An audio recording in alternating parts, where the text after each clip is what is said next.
જય માતાજી મિત્રો, કેમ છો બધા મજામાં? જોઈ લો આજે પાછળ જે અમારી ભેંસો બોતેલી છે બધી, ને આ શેડ બનાવેલો છે.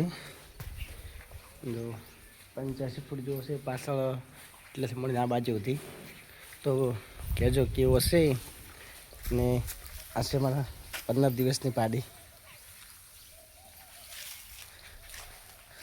આ એક ભેંસ, 2, 3 અને પેલી 4 ને આ પાડી, ટોટલ 10 છે. એટલે આ છૂટીજી મારે બોધવી પડશે. તો મિત્રો જો આપણે જાતે બોધવી પડે છે,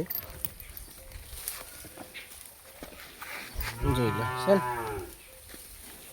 તો મિત્રો સપોર્ટ કરજો, અમારા વિડીયો શેર કરજો, સબસ્ક્રાઈબર કરજો ને કોમેન્ટ કરજો. અને જે બીજી બધી ચેનલોને સપોર્ટ કરો એવો સપોર્ટ કરતા રહેજો. જય માતાજી.